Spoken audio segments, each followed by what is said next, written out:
It's definitely been the toughest thing I've ever done. Is this your biggest achievement? You've had some amazing achievements in your career, but given the circumstances, given it sort of became this all or nothing match, is it your biggest achievement? Yeah, look, I feel if I say that, then it diminishes, not for me, the other achievements, but the people I shared them with. But it's definitely been the toughest thing I've ever done.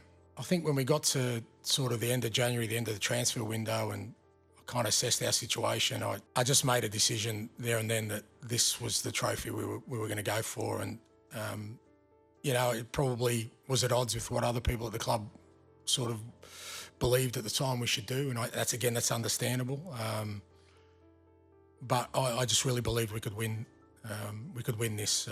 And sort of everything we've done since then, everything we've done at training, everything we've done in terms of the games, the teams I've selected is about making sure when these games came around, the Europa games, that we're in the best possible condition to tackle them. And that's come at a cost for sure in the league, and I've got to take the responsibility for that. But I just felt like the end game of winning something was more important, and it was the only way I was going to do it. You said a minute ago that at the end of the January window you decided full focus on the Europa League. Does that explain the really sort of ruthless, efficient style that we've seen overcome Alkmaar, Frankfurt, Bodo Glimt, and now tonight? And how did you find the players kind of bought into that when that was the plan? No, that wasn't part of it. But I've always treated, I've had a lot of success in my career, and not just sort of winning leagues, but also, in Australia, I grew up playing finals football to win the championship. So knockout football is always different. All my teams have always played a little bit different in knockout games. Because you know that you've got to have a real clear game plan. Big games come down to moments. You've got to limit the moments of the opposition. You've got to change your approach. And the players embraced that because, that was always going to be our approach in Europe. And it's why we did well in the Carabao Cup as well. We beat some decent teams in the Carabao Cup, including City, including, United. And we beat Liverpool in the first leg, played a similar way. But also it helps that I've got, Van der Ven and Romero and Vicario and the Doggy and Porro, all these guys available. And again, that was part of the sort of mindset of making sure they were available for these big games. And I thought the lads handled the whole Europa sort of knockout stages, brilliantly, knew what we had to do, were really efficient with what we did. And, I think got the just rewards. Hi, Ange. Well done. You mentioned a lot of people at the top there. Your dad's no longer with us, but what would he make of his son doing this? And what does it mean back in Australia as well? Yeah, no, he's still with me, mate. His voice is in my head all the time. And as I get older, I look in the mirror, I see his face sometimes, which is frightening as it seems. He's with me all the time, mate. My dear mum's in Greece with my sister, and my nephews, I'm sure they're over the moon. And yeah, it's massive in Australia and in Greece. I've got family in both countries and friends in both countries. And, they've been along for the journey the whole way. And it's hard because, I'm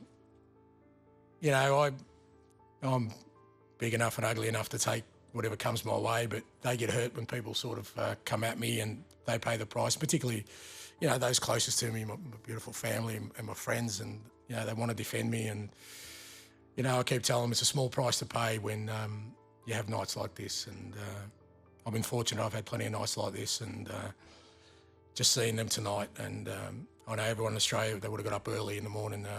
They'll be buzzing, and people in Greece, and more importantly, the people here with me. It's another special night we share together.